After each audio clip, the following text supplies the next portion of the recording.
18 के बाद कोई शख्स जिसके पास ये सर्टिफ़िकेट नहीं, तो क्या उसको प्रोटेक्टर नहीं लगेगा? जब वो बाहर जाते हैं तो वो ऐसी कुछ ख्वाहिशात के अंदर भी पड़ जाते हैं, ज़रूरियात को छोड़ देते हैं, ख्वाहिशात को फ़ोकस करते हैं, ज़रूरियात रह जाती हैं, ख्वाहिशात पूरी होती रहती हैं। सॉफ्ट स्किल्स ट्रेनिंग प्रोग्राम का सर्टिफ़िकेट है, क्या ये वीज़ा प्रोसेसिंग के लिए ज़रूरी है? प्रोटेक्टर स्टैंप जो है, हुँ। उसके लिए इसको मैंडेटरी किया जाता है। अगर कोई शख्स ये कहता है कि मेरे इल्म में नहीं था और वो प्रोटेक्टर के लिए चला जाता है और उसके पास टाइम बहुत शॉर्ट है, प्रोटेक्टर वाले उसको रिफ्यूज़ कर देते हैं, देन उसके पास क्या है ऑप्शन? ये जो सर्टिफ़िकेट है सॉफ्ट स्किल्स ट्रेनिंग प्रोग्राम वाला, ये इश्यू कहाँ से होगा? कौन-सा अदारा है इसको इश्यू करता है? मालिक कौन है? इस सर्टिफ़िकेट का मालिक कौन है? कोई प्रॉब्लम है, वेबसाइट में प्रॉब्लम है, ऐप में मसला है या मेरा इंटरनेट जो है वो स्लो है, उस सूरत में मैं किससे राब्ता करूँ? परफ़ॉर्म नहीं कर पाएँगे, कामयाब नहीं हो सकेंगे, जो परफ़ॉर्मेंस है, जो कामयाबी का सक्सेस का लेवल है, हम देख रहे हैं। अस्सलाम वालेकुम जी, मैं हूँ राना अली ज़ुहैब और हाज़िर हूँ आज एक नए मेहमान और नए मौज़ू के साथ। आज का ये जो प्रोग्राम है वो बड़ा अहम है। अहम इस वजह से है कि हर पाकिस्तानी चाहे वो अनपढ़ है या वो तालीम याफ़्ता है, उसकी ये कोशिश होती है कि वो मुल्क से बाहर जाए, अच्छा पैसा कमाए, अपनी फ़ैमिली और अपने बच्चों के बेहतरीन रोज़गार और बेहतरीन लाइफ़स्टाइल के लिए मेहनत करे। हाल ही में गवर्नमेंट ऑफ पाकिस्तान की जानिब से एक नया प्रोग्राम जिसे हम सॉफ्ट स्किल्स ट्रेनिंग प्रोग्राम कहते हैं, वो लॉन्च किया गया है। वो प्रोग्राम क्या है, उसकी सर्टिफ़िकेशन क्या है और इसके साथ-साथ 18 अक्टूबर 2025 के बाद हर वो शख्स जो काम के सिलसिले में मुल्क से बाहर जाएगा, उसके लिए इस प्रोग्राम के सर्टिफ़िकेट को लाज़मी करार दिया गया है। ये लाज़मी क्यों करार दिया गया है? इसकी ख़ुसूसियात क्या हैं? इस पर गुफ्तगू करने के लिए आज के हमारे जो मेहमान हैं, वो नईम अहमद साहब हैं, जो डायरेक्टली इस्लामाबाद से आज हमारे स्टूडियो में तशरीफ़ लाए हैं। वो एमआरसी यानी माइग्रेंट रिसोर्स सेंटर के काउंसलर हैं, उनसे गुफ्तगू करते हैं। अस्सलाम वालेकुम सर। वालेकुम अस्सलाम, बहुत-बहुत शुक्रिया ज़ुहैब साहब आपने मुझे। नईम साहब बहुत शुक्रिया आपका सबसे पहले कि आपने कीमती वक़्त से हमारे लिए ख़ास तौर पे और 25 करोड़ जो पाकिस्तानी अवाम है उनके लिए वक़्त निकाला। हम आपसे ये जानना चाहते हैं कि ये सॉफ्ट स्किल्स ट्रेनिंग प्रोग्राम क्या है? नंबर 1 इसकी ज़रूरत क्यों पेश आई करंट ऐज में और इसके साथ-साथ चलते-चलते हमें ये भी बताइएगा कि क्या ये फ्री है या इसकी कोई फ़ीस भी है? ये वो सवाल है जो तकरीबन इस वक़्त सबके ज़हन में है। उसकी वजह ये है कि ये प्रोग्राम जो है वो अभी लॉन्च और बहुत जल्द इसको मैंडेटरी किया जा रहा है, जैसे आपने बताया 18 अक्टूबर से। सो इसको ये प्रोग्राम क्या है, बेसिकली ये ministry of overseas Pakistanis and human resource development, जिसको हम MOPHRD भी कहते हैं, overseas employment corporation, bureau of immigration and ICMPD international centre for migration policy development, ये इन सब की मुश्तरका काविशों का एक नतीजा है। ये प्रोग्राम सॉफ्ट स्किल्स बेसिकली वो ट्रेड्स या वो मैनर्स होते हैं या अखलाकियात की वो वैल्यूज़ होती हैं किसी भी शख्स के लिए, जो उसके करियर डेवलपमेंट में भी एंड ना सिर्फ करियर डेवलपमेंट में, उसकी अपनी ज़िंदगी की जो लाइफ डेवलपमेंट है उसमें भी काम है। सो ये तो होगी पहली बात। जो आपका दूसरा सवाल है कि इसकी ज़रूरत क्यों ज़रूरत क्यों पेश आई? पेश आई? इस वक़्त आपको भी पता होगा और तकरीबन सब लोगों को अंदाज़ा होगा कि जो पाकिस्तान की इमेज या पाकिस्तानियों की इमेज है जो कि ओवरसीज़ में है, उसको मज़ीद बेहतर बनाने के लिए ना सिर्फ इस सॉफ्ट स्किल्स कोर्स के ज़रिए बल्कि और भी कुछ दीगर ऐसे स्टेप्स लिए गए हैं जो हमारी इमेज को भी और पाकिस्तानियों की इमेज को भी बेहतर बनाएँ। देखें, यहाँ पाकिस्तान में मैं नईम हूँ, आप अली ज़ुहैब साहब। लेकिन जब आप या मैं हम बाहर चले जाते हैं, दुबई में हों, कुवैत में हों, किसी भी जगह पे हों, जब हम वहाँ होते हैं तो वहाँ हम पाकिस्तानी होते हैं, ठीक है? तो ये जो कोर्स है इसके अंदर जो मैनर्स सिखाए जा रहे हैं, जिस पे हम आगे चल के बात भी करेंगे, इसके अंदर जो मैनर्स या जो अखलाकियात की बात हो रही है, वो ना सिर्फ़ उस पाकिस्तानी की इमेज को बेहतर बनाएँगे, बल्कि उसके साथ-साथ पाकिस्तान की इमेज को भी बेहतर बनाएँगे। जी, उसके जो जो करियर है और जो उसका मुस्तकबिल है, चाहे वो आपकी करियर लाइफ़ हो, चाहे वो आपकी पर्सनल लाइफ़ पर्सनल हो, लाइफ़। दोनों को इम्प्रूव करेंगे। तो ये वो ज़रूरत है, जिसकी वजह से जिसको देखते हुए इस प्रोग्राम को लॉन्च भी कर दिया गया है और बाकायदा तौर पे इसको मैंडेटरी किया जा रहा है। एंड जहाँ तक तीसरी बात है फ़ीस की, तो आज आपके तवज्जुह से मैं ये सारों को बताना चाहता हूँ, ऑलरेडी ये चीज़ें बताई भी जा चुकी हैं, लेकिन इस कोर्स की, इस सर्टिफ़िकेशन की किसी भी तरह की कोई फ़ीस नहीं चार्ज की जाती जी, है। ये एक ऑनलाइन प्रोग्राम है, जो कोई भी फ़र्द, कोई भी बंदा जो चाहता है कि उसकी लाइफ़ इम्प्रूव हो, उसका करियर बेहतर बने और उसको मज़ीद तरक्की मिलती रहे, उसके लिए ये कोर्स है। वो घर बैठे ये कर सकता है। बिल्कुल फ्री इसका सर्टिफ़िकेट जो है वो ऑनलाइन ही उनके पास मिल जाता है। घर पे ऑनलाइन अपनी मर्ज़ी के वक़्त पे अपने फ्री टाइम में बेशक थोड़ा-थोड़ा करके करें, पार्ट्स में करें, बेशक एक ही दफ़ा में पूरा कोर्स करें। हर बंदा ये खुद कर सकता है। अब हमें ये बताइए कि इस कोर्स में कौन-कौन सी चीज़ें शामिल हैं? लाइक क्या टॉपिक्स हैं इसके अंदर और वो कितने ज़रूरी हैं? इस कोर्स के अंदर 6 सब मॉड्यूल्स हैं। सबसे पहले अगर हम बात करें तो कम्युनिकेशन स्किल्स है, जिसको हम बातचीत, गुफ्तगू की गुफ्तगू स्किल्स का कहते हैं। तरीक़ेकार। तो अगर आप देखेंगे तो ये बहुत सारी जगहों पे आपको पाकिस्तान के अंदर भी और बाहर भी ये अंदाज़ा होगा कि हमें कितनी ज़रूरत है इस बातचीत के मैनर्स को सीखने की, और ना सिर्फ सीखने की, उस पे अमल भी करने की। इस कम्युनिकेशन वाले मॉड्यूल के अंदर ना सिर्फ बातचीत के हवाले से चीज़ें हैं, इसमें ये भी है कि अगर आप किसी दूसरे मुल्क में जा रहे हैं, तो उन लोगों के साथ बात करते हुए आपको क्या किन तरीक़ेकार इख्तियार किन करना क्या चाहिए? तरीक़ाकार भी इख्तियार करना चाहिए और किन चीज़ों पे एहतियात करनी चाहिए, किन चीज़ों का ख़्याल रखना चाहिए। देन हम आते हैं सेकंड मॉड्यूल के ऊपर। तो जो सेकंड मॉड्यूल है वो है सोशल स्किल्स के ऊपर, यानी हम इसको ये कह सकते हैं कि समाजी स्किल्स के ऊपर है वो, कि आपने मुआशरे में कैसे रहना है, आपका लोगों के साथ जो लिंक्स हैं वो किस तरह का होना चाहिए, जो एक ताल्लुकात को बेहतर बनाने वाला निज़ाम है वो कैसे होना चाहिए। तो अगर हम माइग्रेंट को देखें तो जब वो बाहर जाता है तो वो अपनी पूरी सोशल लाइफ को, अपने समाज को, अपने कल्चर को छोड़ के किसी और कल्चर के अंदर इन्वॉल्व होने जाता है, बिल्कुल ठीक। जो कि हो सकता है कि उसके कल्चर से बिल्कुल मुख्तलिफ हो। तो इस सूरत में उसको किन-किन चीज़ों का ख़्याल रखना चाहिए, क्या चीज़ें हैं ऐसी जो उसको सीखनी चाहिए उस मुल्क के हवाले से जिस मुल्क में वो जा रहा है। कुछ स्पेसिफ़िक चीज़ें होती हैं जो हर मुल्क में मुख्तलिफ हैं, लेकिन कुछ ऐसी हैं जो जनरल चीज़ें हैं, तो वो चीज़ें भी उसको सीखें, वो भी इसके अंदर शामिल है। देन तीसरी अगर हम बात करें तो तीसरी मोस्ट इम्पॉर्टेंट थिंग इज़ कि टीम बिल्डिंग, टीम वर्क, कि टीम में मिल के कैसे काम कर सकते हैं, टीम में रहते हुए कैसे आप अपना रोल पूरी तरह अदा कर सकते हैं और कैसे बाकी लोगों का ख्याल कर सकते हैं। चौथा मॉड्यूल जो इसके अंदर शामिल है वो है लीडरशिप स्किल्स। तो लीडरशिप स्किल्स के अंदर लीडर के अंदर क्या क्वालिटीज़ होती हैं, वो किन किन चीज़ों को, उसकी क्या क्या जिम्मेदारियाँ होती हैं, किन किन चीज़ों का वो ख्याल रखता है, ये सारी चीज़ें इसके चौथे मॉड्यूल में शामिल है। पाँचवा मॉड्यूल जो है वो है पर्सनैलिटी डेवलपमेंट का। तो पर्सनैलिटी एक अ, हर बंदे की बड़ी ज़रूरी होती है, चाहे वो पाकिस्तान में है, चाहे वो बाहर है। लेकिन पर्सनैलिटी के कुछ ऐसे ट्रेट्स हैं जो कि अगर वो बाहर गया है तो उसको ज़्यादा मद्देनज़र रखना चाहिए। फॉर एग्ज़ाम्पल उसमें सफाई का ख़्याल रखना, हाइजीन का ख़्याल रखना, ये सारी चीज़ें उसके अंदर शामिल हैं। एंड ना सिर्फ पर्सनैलिटी में ये चीज़ें, एक और चीज़ है वो है पॉजिटिव सोच। मस्बत सोच जो है वो हर चीज़ की जड़ होती है, ये आपको भी अंदाज़ा बिल्कुल, ही है, हमें भी। ऑब्वियसली। तो वो भी इसके अंदर शामिल है। And the last but the most important chapter या मॉड्यूल इज़ फाइनेंशियल मैनेजमेंट, हुँ। जो ये बहुत ज़रूरी है मेरा ख़्याल है। इंतहाई ज़रूरी है, क्योंकि यहाँ से जो बंदा बाहर जा रहा है उसके ज़हन में पहले से ये होता है कि मैं 2 साल वहाँ पे रहूँगा, मैं इतने पैसे कमा के आऊँगा और वापस आऊँगा, मैंने घर बनाना है, गाड़ी मैंने लेनी है। कारोबार करना है, मैंने गाड़ी लेनी है, मैंने बच्चों की शादी करनी है, समथिंग जो प्लान करके वो गया होता है।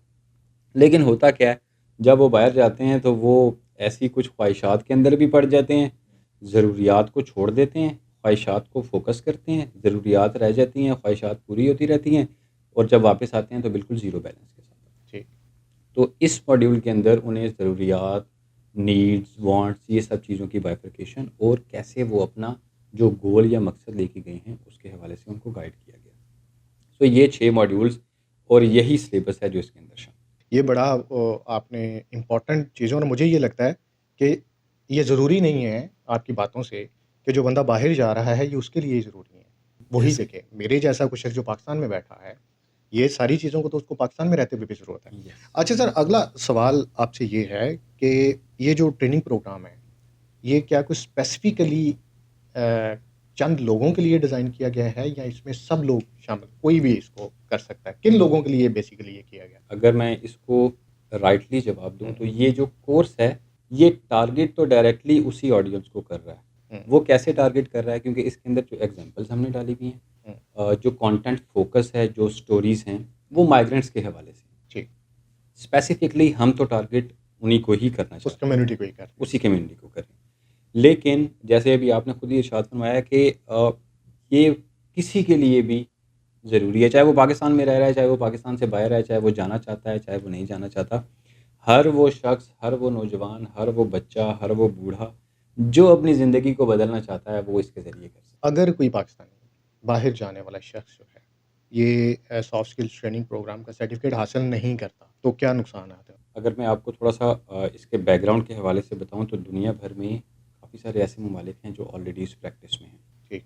जिसमें फ़िलीपींस, जिसमें बांग्लादेश, ये तमाम ममालिक आते हैं। अगर आप भी खुद इस चीज़ को जानते होंगे कि फ़िलीपींस के लोग जो हैं, फ़िलीपीनीज़ जो हैं, वो पूरी दुनिया में आपको दुनिया में हर जगह पे छाए नज़र हुए हैं। आते हैं, ठीक है? No doubt. उनकी एक अथॉरिटी है टेस्टा के नाम से, हुँ, जिसने ये कोर्स ऑनलाइन काफ़ी अर्सा पहले शुरू कर दिया था। ठीक। दिस इज़ समथिंग जो कि उनकी पूरी दुनिया में करियर की या जॉब की सिलेक्शन में सबसे ज़्यादा किरदार अदा करता है। ठीक।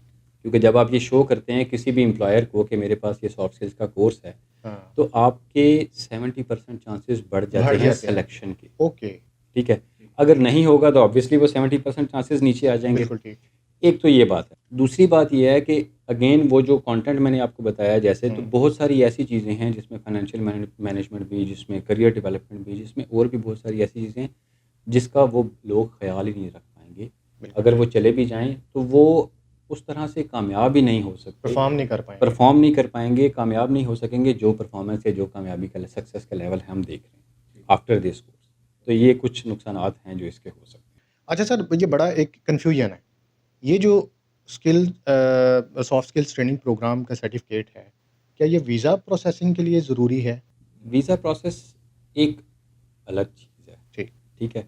वीज़ा आपका प्रोसेस हो जाता है, आपका फ़ॉरेन सर्विस एग्रीमेंट बन जाता है अगर आप मुलाज़मत के लिए जा रहे हैं। तो फिर एक लास्ट स्टेप आपकी फ़्लाइट से पहले का होता है जो है प्रोटेक्टर। प्रोटेक्टर। ठीक। प्रोटेक्टर स्टैंप जो है हुँ, उसके लिए इसको मैंडेटरी किया जा रहा है। तो वीज़ा आपका लग चुका, फ़ॉरेन सर्विस एग्रीमेंट आपका बन चुका और उसके बाद आप जाते हैं प्रोटेक्टर सर्टिफ़िकेट के लिए, हुँ, अपनी प्रोटेक्टर लगवाने के लिए, स्टैंप के लिए।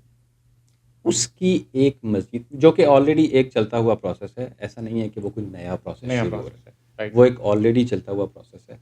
उसके अंदर इसकी एक रिक्वायरमेंट है। तो अब जो भी बंदा प्रोटेक्टर लगवाने के लिए जा रहा है, ठीक। वो इसका सर्टिफ़िकेट साथ लेके जाएगा। तो इट्स नॉट कि ये वीज़ा प्रोसेस के लिए ज़रूरी है, लेकिन येस अगर आप मुलाज़मत के लिए बाहर जा रहे हैं, हुँ, तो ये एक स्टेप है जो ज़रूरी है। ठीक। उसके बगैर आपका प्रोटेक्टर नहीं लगेगा, तो प्रोटेक्टर के बगैर आप बाहर नहीं बाहर जा नहीं जा सकते। सकते। यस। मतलब आपकी बात से जो मैं समझा हूँ कि ये कन्फ्यूजन कि ये प्रोटेक्टर के साथ एक नई कोई चीज़ आगे एक नया सेटअप है वो नहीं है। जी, अलबत्ता प्रोटेक्टर के लिए एक रिक्वायरमेंट वो एग्ज़ैक्टली। बड़ी है। एक शिक बड़ी है कि आप ये एक डॉक्यूमेंट है, उसको भी लेकर आएँगे तो देन आप आगे प्रोसीड कर सकेंगे, प्रोटेक्टर आपका लग सकेगा। जी, बिल्कुल। 18 के बाद कोई शख्स जिसके पास ये सर्टिफ़िकेट नहीं है, तो क्या उसको प्रोटेक्टर नहीं लगेगा? अभी तक तो ऐसा ही है ठीक। कि उसका प्रोटेक्टर प्रोसेस नहीं होगा। अगर कोई शख्स ये कहता है जी मेरे इल्म में नहीं था और वो प्रोटेक्टर के लिए चला जाता है और उसके पास टाइम बहुत शॉर्ट है, लाइक वेरी नेक्स्ट डे उसकी फ्लाइट है, प्रोटेक्टर वाले उसको रिफ्यूज़ कर देते हैं, देन उसके पास क्या वो है ऑप्शन है? जी, कोई ऐसा नहीं है कि आपने इस कोर्स के लिए कोई 8-10 दिन लगेंगे, ठीक। जिसमें आपको 8-10 दिन के लिए क्लासेस में जाना है और समथिंग। जैसे मैंने बताया ये ऑनलाइन कोर्स है हुँ, और ये कंप्लीट कोर्स अगर एक बंदा करना चाहे, एक ही नशिस्त में बैठ के, हुँ, तो आई थिंक 3 आवर्स का टाइम यानी 3 घंटे का टाइम उसको लगता है। ठीक। तो जो प्रोटेक्टर की बात है वो पूरा एक 1 डे लॉन्ग प्रोसेस, ठीक है? उस बंदे ने सुबह अपने डॉक्यूमेंट्स अगर जमा करवाए हैं तो दोपहर को, शाम को किसी टाइम पे जो भी टाइम वो वापस मिल बताते जाते हैं हैं उसको। उस पे उसको वो वापस मिल जाते हैं। तो ड्यूरिंग दिस टाइम हुँ, जो उसने वहाँ पे बैठ के इंतज़ार करना है 2-3 घंटे हुँ। अपने सारे प्रोसेस करवाने के लिए, उस टाइम पर भी वो अपने मोबाइल से ऑनलाइन इसको बड़ा ईज़िली कंप्लीट कर सकते हैं। मोबाइल से ये हो सकता है। मोबाइल से। ओके। इसके लिए 2 चीज़ें अवेलेबल हैं। एक ये है कि हमारी वेबसाइट जो ओईसी की जो वेबसाइट है, ओईसी की वेबसाइट के ऊपर इस सॉफ्ट स्किल्स का कोर्स पूरा कंप्लीट पड़ा हुआ है, जो कि वेब वर्ज़न है। बिल्कुल ठीक। दूसरा जो इसके लिए अवेलेबिलिटी है, वो आईफ़ोन और एंड्रॉयड एंड्रॉयड मोबाइल के के लिए लिए एप्लीकेशन पाक सॉफ्ट स्किल्स के नाम से वो मौजूद है। मौजूद है। प्ले स्टोर पे भी और प्ले स्टोर पे एप्पल भी स्टोर और पे भी। एप्पल स्टोर पे भी। आप ठीक। सिर्फ़ जाएँ, उसको डाउनलोड करें, अपनी रजिस्ट्रेशन करें और कोर्स स्टार्ट कर दें। कोर्स कंप्लीट होता है। हर मॉड्यूल के एंड पे एक टेस्ट है, छोटा-सा, शॉर्ट-सा और बहुत आसान टेस्ट है वो। ठीक। वो आप क्लियर करते जाएँ, आप नेक्स्ट मॉड्यूल पे जाते जाएँगे और जैसे ही आपका वो मॉड्यूल कंप्लीट होता है, फ़ौरन उसी वक़्त आपका सर्टिफ़िकेट या तो डाउनलोड हो जाता है या आपके रजिस्टर्ड ईमेल एड्रेस के ऊपर ईमेल आ जाता ईमेल आ जाती है। है। आप उसी वक़्त भी चाहें तो उसका प्रिंट निकाल के साथ दे सकते हैं। राइट। यानी कि जैसे ही वो अपना टेस्ट कंप्लीट करेगा, तो जो प्रोटेक्टर वाला प्रोसेस है, वो लिंक्ड है इसके साथ? उनको फ़ौरी तौर पे वो वेरीफ़ाई कैसे करेंगे? उनको पता चल जाएगा कि हाँ जी, ये बंदे ने कंप्लीट किया है या नहीं किया? एग्ज़ैक्टली तो इसकी वेरिफ़िकेशन के लिए कि ये इसी बंदे ने कंप्लीट किया है, ये इसी की रजिस्ट्रेशन है, एक मैकेनिज़्म पूरा डैशबोर्ड का बना हुआ है, ठीक। जिसका एक्सेस ब्यूरो ऑफ़ इमिग्रेशन के पास भी है एंड ओईसी के पास भी है। जिसमें वो उस बंदे का सर्टिफ़िकेट जो उसको हार्ड फॉर्म में मिलेगा, जो भी वहाँ पे हुँ, ऑफ़िसर बैठे होंगे, उनको हार्ड फॉर्म में जो भी सर्टिफ़िकेट मिलेगा, हुँ। वो उसका आईडी कार्ड नंबर उसको चेक कर सकते हैं, उसके नाम के ज़रिए चेक कर सकते हैं, अपने उस डैशबोर्ड में कि इस बंदे ने पूरा कंप्लीट वो सर्टिफ़िकेट कोर्स किया कंप्लीट है। करने के बाद किया है या नहीं। तो वो उसी वक़्त ही ऑनलाइन ही उसी डैशबोर्ड के ज़रिए उसको वेरीफ़ाई करके उसको स्टैम्प शो हो जाएगा उनके कर पास। यस। अच्छा, ये जो सर्टिफ़िकेट है, इसका सॉफ्ट स्किल्स ट्रेनिंग प्रोग्राम वाला, ये इश्यू कहाँ से होगा? कौन-सा अदारा इसको इश्यू कर रहा है? मालिक कौन है? इस सर्टिफ़िकेट का मालिक कौन है? वैसे तो ये इनिशिएट तो मिनिस्ट्री की तरफ से और उनकी तरफ से है। जो 4 इदारे मैंने आपको बताए हैं ऑलरेडी, मिनिस्ट्री हो गया, ओईसी हो गया, हुँ। Bureau and आईसीएमपीडी। लेकिन इसकी सर्टिफ़िकेशन के ऊपर जो सिग्नेचर्स हैं, जो सिग्नेटरी इश्यूइंग अथॉरिटीज़ हैं, अथॉरिटी जो है। इश्यूइंग अथॉरिटी जो है, वो ओवरसीज़ एम्प्लॉयमेंट कॉर्पोरेशन, ओईसी और international centre for migration policy development, ICMPD. ठीक। उन दोनों के सिग्नेचर्स इस पे ऑलरेडी होंगे। उस बंदे का नाम, उसका सीएनआईसी नंबर एंड उसकी जो परफॉर्मेंस है, हाँ, वो उस सर्टिफ़िकेट के ऊपर उस कोर्स के मुताबिक शो हो रही होगी और वो उसके पास डाउनलोड हो जाएगा। तो जो सिग्नेटरी अथॉरिटीज़ हैं, हाँ। वो 2 ओईसी हैं, ओ एंड ओईसी आईसीएमपीडी। एंड आईसीएमपीटी हैं। जी, बिल्कुल। जी, और ये दुनिया में ये जो सिग्नेटरी अथॉरिटीज़ हैं, इनको एक्सेप्ट किया गया। यस। ओके। अच्छा, इस सारे अमल के दौरान, चूँकि आपने आईसीएमपीडी का ज़िक्र किया, एमआरसी का ज़िक्र किया जिसको आप काउंसल कर रहे हैं, और सारे प्रोसेस को, जहाँ तक मेरा नॉलेज है कि इस सारे कोर्स को डिज़ाइनिंग और इसकी इम्प्लीमेंटेशन में आपका बड़ा किरदार है। तो आप हमें थोड़ा-सा एमआरसी और आईसीएमपीडी के बारे में बता सकते हैं कि वो अदारे को ये ख़्याल कैसे आया कि जी ये काम करना चाहिए और ये बड़ा ज़रूरी है? थोड़ा-सा डिटेल में मैं माइग्रेंट हाँ, रिसोर्स यस, सेंटर को यस। जिसको रिप्रेज़ेंट भी कर रहे हैं यहाँ पे, migrant resource centre basically it is under auspices of ministry of overseas Pakistanis and human resource development and ICMPD. So MRC जो है वो कॉम्प्लीमेंट करता है मिनिस्ट्री के तमाम इक़दामात को ठीक, और मिनिस्ट्री के तमाम अहकामात को भी। ठीक। अगर ऑफ़िसेज़ की बात करें तो we are present in Islamabad. Ministry of overseas का जो प्लानिंग एंड प्रोसीजर यूनिट है, हुँ, पीपीयू यूनिट जो है, उसकी बिल्डिंग के अंदर ही हमारा ऑफ़िस है। ठीक। अगर हम पेशावर ऑफ़िस की बात करें तो वो प्रोटेक्टोरेट ऑफ इमिग्रेशन के ऑफ़िस के अंदर उनका ऑफ़िस है। एंड अगर हम लाहौर की बात करें तो इंडस्ट्रियल रिलेशन इंस्टीट्यूट जो है, उसके ऑफ़िस के अंदर उनका ऑफ़िस है, जो कि लेबर डिपार्टमेंट की हुँ, तरफ से बना हुआ है। So this is how we are involved in the government structure. ठीक। ठीक है। एमआरसी जो है वो डिफरेंट तरह की सर्विसेज देता है। हमारी जो अप्रोच है वो 360 डिग्री है। तो एक ठीक। बंदा जो अभी पाकिस्तान में ही है और सिर्फ़ सोच रहा है कि मैंने बाहर जाना है, हुँ, ठीक है? उस स्टेज से लेकर वो बंदा अपनी बाहर की पूरी जर्नी करके वापस पाकिस्तान पहुँच गया है, इस पूरे 360 डिग्री एंगल को एमआरसी कवर करता है। कवर करता है। हुँ, तो अगर हम प्री माइग्रेशन पे देखें तो लीगल माइग्रेशन हुँ, और लीगल पाथवेज़ जो है उसके हवाले से हम अवेयरनेस सेशंस करते हैं, ठीक। जिसमें ये भी एक्सप्लेन किया जाता है कि भाई इल्लीगल माइग्रेशन की सूरत में रिस्क क्या-क्या हो सकते हैं। तो ये अवेयरनेस सेशन कम्युनिटी में भी होते हैं, ये इंस्टीट्यूशंस में भी इंस्टीट्यूशंस में होते भी। हैं, चाहे वो टेक्निकल हों, चाहे वो एजुकेशनल हों, हर तरह के इंस्टीट्यूट में होती हैं। देन हम काउंसलिंग प्रोवाइड करते हैं उन लोगों को जिन्होंने अब ज़हन बना लिया है कि हमने जाना है हुँ, और वो हमसे रब्ता करते हैं, तो फिर वन ऑन वन काउंसलिंग का सिलसिला शुरू हो जाता है।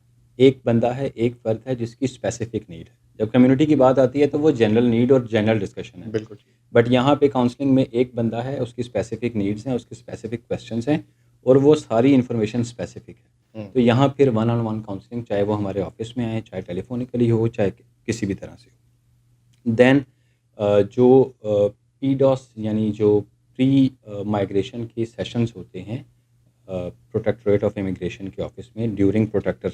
हुँ, जब प्रोटेक्टर लगवाने कोई जाता है तो वहाँ पे एक ब्रीफिंग सेशन किया जाता है जो कि उस फ़र्द का सुनना ज़रूरी है, हुँ, जिसके अंदर कुछ एक्सप्लेनेशंस होती हैं जिन चीज़ों का उन्हें ख़्याल रखना चाहिए। हुँ, सो वो सेशंस भी एमआरसी के काउंसलर्स की तरफ से हो रहे होते होता हैं, है। एमआरसी की तरफ से हो रहे होते जी, हैं। एंड देन जो रिटर्न एंड रीइंटीग्रेशन के हवाले से है, तो हम जो बंदे बाहर से आ रहे हैं, भले वो वॉलंटियरली आ रहे हैं, मतलब अपना कॉन्ट्रैक्ट ख़त्म करके ख़ुद उन्होंने फ़ैसला कर लिया है कि अब हम पाकिस्तान में ही रहेंगे, उनकी सपोर्ट हो, या अगर कुछ ऐसे लोग जो डिपोर्टीज़ हैं, जो डिपोर्टीज़ हैं। डिपोर्ट होके आ हुँ, रहे हैं, तो हुँ, उनकी स्पेसिफ़िक नीड्स जिसमें एयरपोर्ट के ऊपर, एयरपोर्ट के अंदर ही मौजूद कुछ नीड्स हैं, जैसे कुछ लोग ऐसे होते हैं जिनको कुछ रिफ़्रेशमेंट चाहिए होती है। हुँ। एनर्जी बहाल करने के लिए, तो वो रिफ़्रेशमेंट हमारी तरफ से जा रही होती है। कुछ लोग ऐसे होते हैं जिनको ट्रांसपोर्ट की ये फ्री सर्विस ऑफ चाहिए कॉस्ट होती सर्विस। है। यस, ये सारी सर्विसेज़ फ्री ऑफ कॉस्ट हैं। एंड देन फिर उनको पाकिस्तान के अंदर सेटल करने के लिए वापस बिज़नेस की ट्रेनिंग्स के हवाले से, कोई हुनर की तरबियत के हवाले से, ये तमाम सर्विसेज़ जो है वो एमआरसी की तरफ से दी जा रही है। एंड जैसे मैंने बताया कि आईसीएमपीटी और मिनिस्ट्री ऑफ ओवरसीज़ दोनों का कोलैबोरेटेड ये प्रोग्राम इदारा है। है, ये हुँ, प्रोग्राम है, ये प्रोजेक्ट है। तो आईसीएमपीडी जो है वो बेसिकली पॉलिसी डेवलपमेंट का काम करता है गवर्नमेंट के साथ मिलके। लास्ट क्वेश्चन आपसे। मैं अगर थ्रू मोबाइल या वेबसाइट इस जो सॉफ्ट स्किल ट्रेनिंग प्रोग्राम के जो सर्टिफ़िकेशन का कोर्स है, वो नहीं कर पा रहा, कोई प्रॉब्लम है, वेबसाइट में प्रॉब्लम है, ऐप में मसला है या मेरा इंटरनेट जो है वो स्लो है, तो उस सूरत में मैं किससे राब्ता करूँ? प्रॉब्लम, क्योंकि ये इलेक्ट्रॉनिक चीज़ है, प्रॉब्लम किसी भी वक़्त आ सकती है। नॉट ये कि कोई टेक्निकल प्रॉब्लम होगी, इवन ये भी हो सकता है कि मेरी कोई स्पेसिफ़िक पर्सनल प्रॉब्लम है जो जिसकी वज़ह से मैं ये कंप्लीट नहीं कर पा रहा। कोई ऐसी चीज़ है जो मुझे इसके अंदर समझ में नहीं आ रही। हुँ, ऐसी कोई भी चीज़, कोई भी कन्फ्यूजन या कोई भी मुश्किल किसी को भी अगर पेश आ रही हो, तो 2 ऑप्शंस हैं उसके पास। एक तो ये है कि वो ओईसी यानी ओवरसीज़ एम्प्लॉयमेंट कॉर्पोरेशन के ऑफ़िस में कॉल करके, या कंप्लेंट के कुछ नंबर्स और ईमेल एड्रेस इसी कोर्स की वेबसाइट के ऊपर या इसी कोर्स के अंदर मौजूद हैं, उन पे कर सकता है। ठीक। दूसरी ऑप्शन ये है कि वो एमआरसी सेंटर, जिसका मैंने अभी ज़िक्र किया है काफ़ी तफ़सील से, इनमें से किसी भी नुमाइंदे को जो भी उनके करीब हो, चाहे लाहौर हो, चाहे पेशावर हो, चाहे इस्लामाबाद। इस्लामाबाद हो, या विज़िट कर लें, या कॉल कर लें, या इवन व्हाट्सएप मैसेज कर लें। तो जो भी मुश्किल पेश आ रही होगी, इंशाल्लाह वो हल कर दी जाएगी। बहुत शुक्रिया आपका नईम अहमद साहब, आपने बड़ा डिटेल में हमें ये समझाया कि ये जो कोर्स है वो कितना ज़रूरी है और मैं ये समझता हूँ कि जो मॉड्यूल्स आपने इस कोर्स के डिस्कस किए हैं, जिसमें वो तमाम आपकी पर्सनल ग्रूमिंग से लेके करियर ग्रूमिंग और फिर फाइनेंसिंग ग्रूमिंग तक वो सारी चीज़ें शामिल हैं। ये मेरा ख़्याल है कि बहुत ज़रूरी है। उम्मीद करता हूँ नाज़रीन कि आपको ये आज का प्रोग्राम बड़ा अच्छा लगा होगा। इसमें अगर मज़ीद आपके ज़हन में कोई क्वेश्चन हो तो आप हमें कमेंट सेक्शन में बता सकते हैं और हमारी कोशिश होगी कि हम एमआरसी, आईसीएमपीटी या मुतलका मिनिस्ट्री से उसके जवाबात लेकर आपको बरवक़्त पहुँचा सकें। अपना और अपने इस चैनल का बहुत सारा ख़्याल रखिएगा। मिलते हैं अगले प्रोग्राम में, तब तक के लिए इजाज़त दीजिए। अल्लाह ने के बाद।